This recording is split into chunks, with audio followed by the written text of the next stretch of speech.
엄마 국어입니다. 자녀 교육 얼마나 힘드십니까?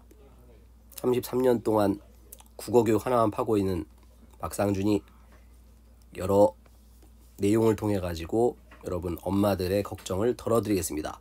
제목을 보면 엄마 국어라고 돼 있죠. 그래서 엄마들도 이해를 한다. 엄마들도 이해할 수 있다면 학생은 충분히 이해할 수 있다. 저번 시간에 이어서 리트를 하고 있는데요. 수능 출제 방향이 바뀌었습니다. 그래서 어려운 글을 어떻게 이용해 가지고 써먹느냐, 리트를 반드시 이용해야 합니다. 그 다음에 10분 국어, 우리 컨셉이 10분입니다. 10분 동안 당연히 다 다를 수는 없겠지만 길다고 반드시 훌륭한 강의는 아니겠죠. 오늘은 21학년도 리트를 가지고 수능에 어떻게 대비를 할 것이냐. 사실은 여기만 잘 쳐다봐도 꿀입니다. 꿀. 여러 시중에 보면은 리트를 이용한다 해놨는데 아주 단편적으로 해놓거나 아니면은 어려운 것도 그냥 제대로 쳐다보지도 않고 막 집어넣어가지고 굉장히 학생들이 힘들게 하거든요. 저번 22학년도 리트, 이번에는 21학년도 리트 중에서 선생님이 다 풀어보고 첫 번째, 세 번째, 네 번째, 일곱 번째, 아홉 번째 이놈들이 우리 수능에 도움이 된다. 이렇게 판단을 했고요. 저번 시간에 이어서 비문학 고난도 극복, 리트를 풀자는 게 아니라 이 리트를 통해 가지고 고난도를 극복을 해보자. 그래서 이 리트 이용할 때는 수능 문제랑 달라요. 그래서 천천히 한 단락, 그 다음에는 한 개 더하기 두 번째 단락, 그 다음에 세 번째 단락까지 점점점 늘려가면서 핵심 내용 요약하고 이해하고 암기까지 한 지문 하는데 30분 걸려도 상관없습니다. 이게 아직 시간 많이 남았기 때문에 이렇게 훈련을 해서 나중에 어려운 글 보면 한 방에 눈에 들어와요. 반드시 이 훈련 거쳐야 됩니다. 그래서 많이 하면 안 되고 하루에 한두 지문 정도 연습하면 되겠습니다. 생물학의 불용설이라는 게 있어요. 많이 쓰면 쓸수록 진화를 하고 안 쓰면은 사라진다. 인간의 꼬리뼈 같은 게 대표적인 거겠죠.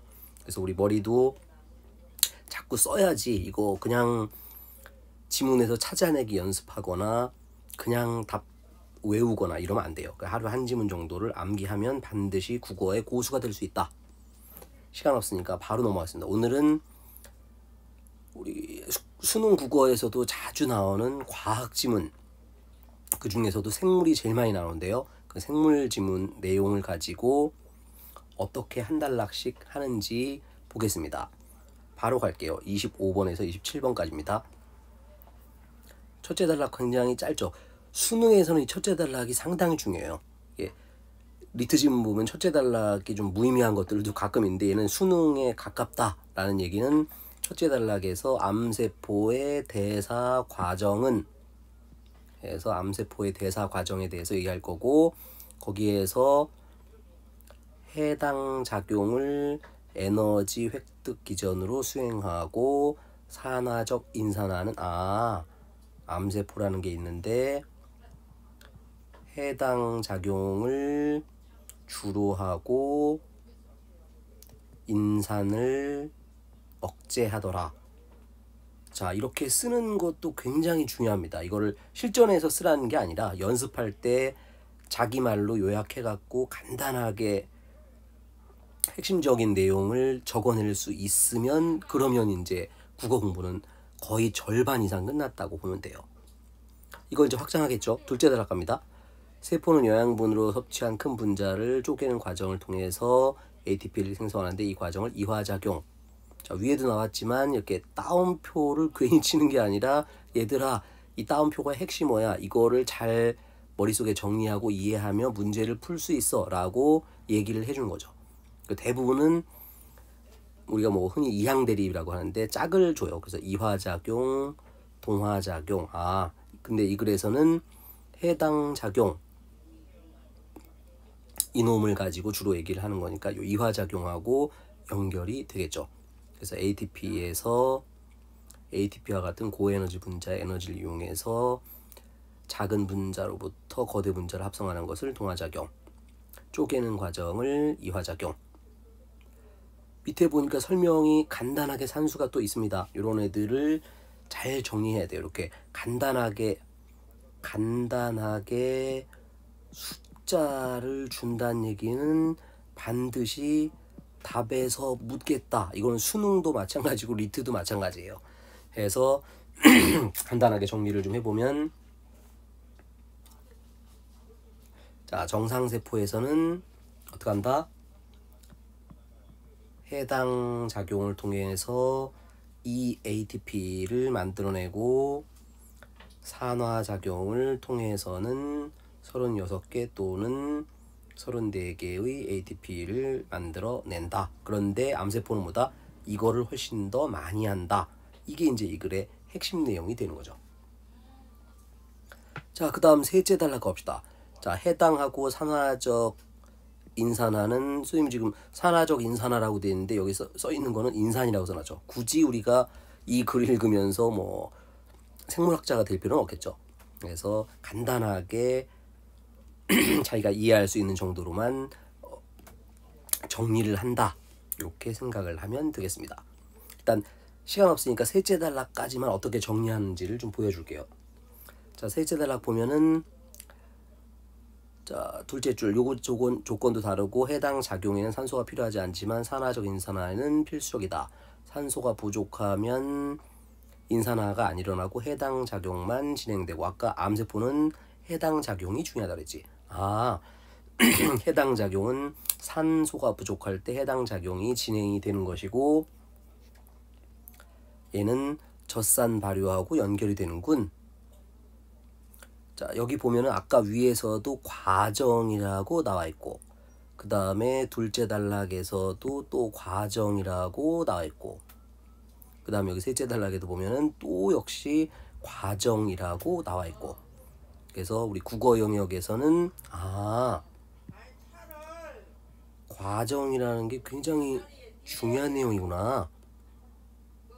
이 과정, 어떤 데 보면은 이 과정을 독해를 하면서 첫 번째, 두 번째, 세 번째 번호를 적어가면서 정리를 한다. 참 좋은 얘기죠. 수능날 이렇게 다 적으면서 다 외우면서 그럴 시간 없어요. 우리 국어 영역에서 과정을 왜 주냐면은, 얘들아 이 결과값을 가지고 답에서 물어볼 테니까 신경 좀 써줄래? 이 얘기예요. 반드시 기억을 해야 됩니다. 자, 그래서 결과를 봤더니 우리는 지금 암세포의 해당 작용 보이지? 자, 해당 작용에서는 NADH가 2개 만들어지더라. 해당 작용에서는 NADH라는 게 2개가 만들어지는군. 아까 뭐라고? 간단한 숫자는 답에서 묻는다 라고 했죠. 이렇게 간단한 숫자들을 정리하는 거. 자, 시간 없으니까 여기까지만 이제 독해를 할 것이고, 선생님 하는 거 봤죠? 한 단락 읽고 간단하게 이걸 뭐 자신 없는 사람들은 쓰고 자신 있는 사람들은 머릿속에 정리하면 되는 겁니다. 그 다음에는 둘째 단락 읽고 첫째, 둘째 단락 다시 한번 정리하고, 셋째 단락 읽고 첫째, 둘째, 셋째 단락 한꺼번에 머릿속에다 정리하고, 이 작업 굉장히 중요합니다. 이렇게만 된다면 답 찾는 거는 큰 무리가 없을 거예요. 자, 25번 보면 정답은 4번이었고, 아까 첫째 단락에서 이화, 동화 중요하다고 그랬지. 이화, 동화 그놈 가지고 답을 묻는 겁니다. 그 다음에 26번 적절하지 않은 것은 해서 정답은 5번이었는데, 아까 뭐라고요? 간단한 숫자 가지고 답을 주더라. 그래서 해당 작용에서 포도당 1개 할 때 어떻게? 2개. NADH 몇 개? 2개. 같은 숫자네. 그래서 얘가 정답 되겠습니다. 자, 마지막으로 27번 보기만 나오면 쪼는데 별거 없고, 보기에서 뭘 원하는지, 여기서는 포도당을 원하는구나. 저 뒤쪽에 이제 나오는 얘기인데, 이 포도당이 정상세포일 때보다 훨씬 더 많아질 수밖에 없다. 그게 암세포다. 그 얘기예요. 그래서 정답은 3번, 산소가 줄어들었을 때, 즉 해당 작용이 일어나면은 포도당이 훨씬 더 많이 필요하다. 이런 얘기입니다. 자, 오늘은 21학년도 리트를 가지고 열심히 공부했습니다. 계속해서 20학년도, 19학년도 쭉쭉쭉 하루에 1개 정도씩 나갈 겁니다. 끝까지 봐주시기 바랍니다. 꿀국어 10분 국어 여기까지입니다.